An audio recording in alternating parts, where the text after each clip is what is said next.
7 Days to Die, loved by many and hated by many, but there was once a time where everyone loved the game. And I was one of those people. I played on the old console version for as long as I remember and I loved it. I loved every second of it. I loved playing with my friends. It was so much fun. But as we can all agree, it just went into the wrong direction. So in this video, I want to go over 5 different ways that 7 Days to Die can be saved. We'll go from more popular opinions that other people have to my personal and potentially controversial opinions. Number 1, get rid of dungeon style POIs. If you like them, that's fine, but I'm one of those people that really dislike them because when I play a sandbox survival game, I expect to be able to do whatever I want, right? And sure, you can break into them, but to get to the end loot, you're gonna have to break a very hard block. From 10,000 health to 20,000 health, it's always, or most of the time, surrounded by a really hard block or a really hard door, unless you find the right key for it. And not to mention, the loot being piled up at the very end, just crammed together, and then some set zombies spawn. It just gets tiring. Every single POI is like that, just end loot after you follow a set path. Now if they got rid of the end loot and scattered some boxes here, some gun safes there, some munition boxes here and there depending on the building, that would make it so much more rewarding to explore the building you're in. And because of the way they're making the POIs now, it's so much harder to make a base out of anything. In the old game, you could pretty much make a base out of every single POI. And now you can't really make a base out of a harder POI because of the crazy routes that are implemented into it. So renovating it would take hours and hours, especially if you're in the early game and depending on the difficulty of the POI. And it's such a shame because the POIs are so detailed and so much nicer than they used to be. And to add difficulty to it, instead of adding zombie spawns like here and there, scatter zombies around depending on the building. So a house would maybe have a family of 5 and a military base would have 50 to 100 zombies. You would have to use your common sense depending on the place you're trying to enter. Obviously a hotel is going to have much more zombies than a normal house would have. Number 2, bring back the old clothing system, not just because of the customization and personalization, it's also because it felt so much more real.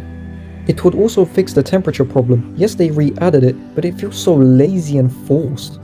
For example, the temperature is barely noticeable. Sometimes it'll tell you you're too hot, you're too cold. And the clothing you need for it is such a lazy addition as well. It's just some underclothing that you can't even see on your character. This would also fix and slow down biome progression as well. You would need warmer gear to go into the snow, you would need colder gear to go to the desert and burnt biome, and you could also make it that you need hazmat gear to go into the wasteland. Number 3, the old gun system. Once again, now it's just so linear, but back then you would have to find a gun part, you would have to find another gun part, and you would have to combine the gun together. And the thing is, you never knew what your first gun would be. It would depend on the schematic you find first, and also the gun parts you find first. Even the way the old tiers worked, 0 to 600, was so much better than it is now. In this version, if you get a tier 6 machine gun, that's it, that's your final gun. In the old game, you were never truly done unless you're very lucky. Even in the late game, you would be going for those level 600 gun parts to get that level 600 perfect weapon. Number 4, learn by doing. All these magazines just don't make sense, and it's obviously an incentive to push you to do trader quests.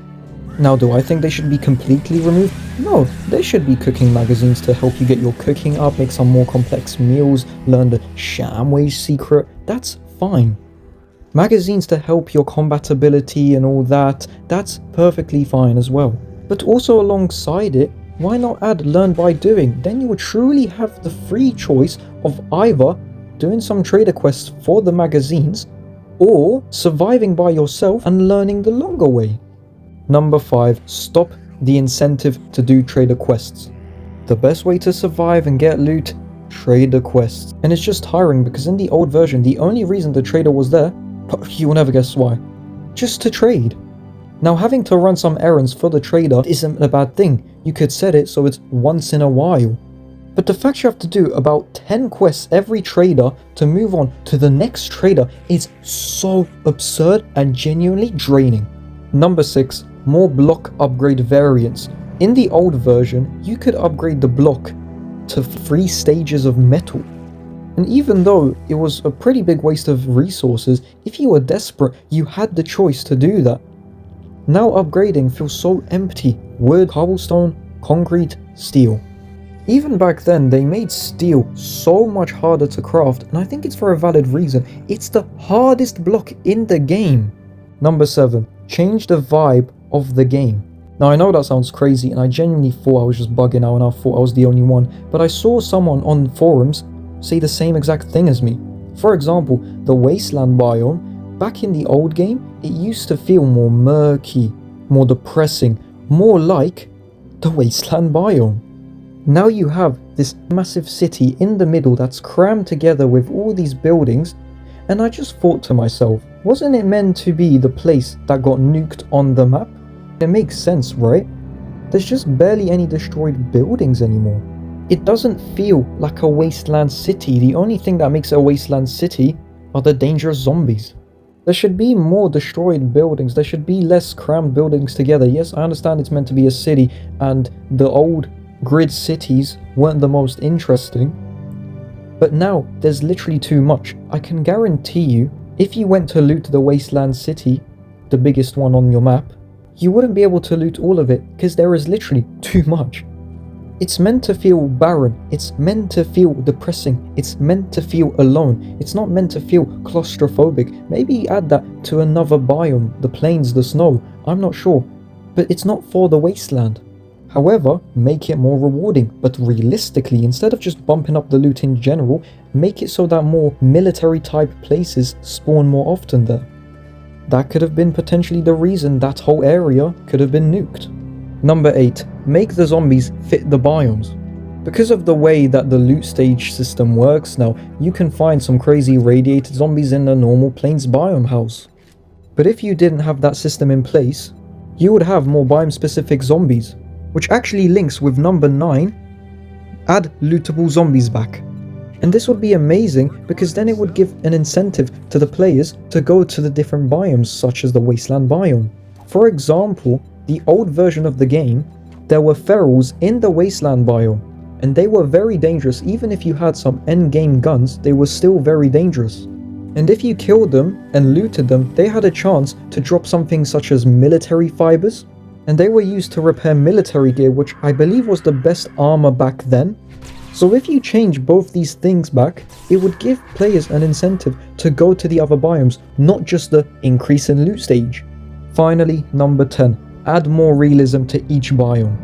Not just the weather and the temperature debuffs, but since you really don't want us to get water so easily since you removed the jars and it took you so long to re-add them, make it so that in deserts and in burnt biomes, it's much harder to find water, and in the snow, most water would be frozen and snow would take 5 times as long to smelt.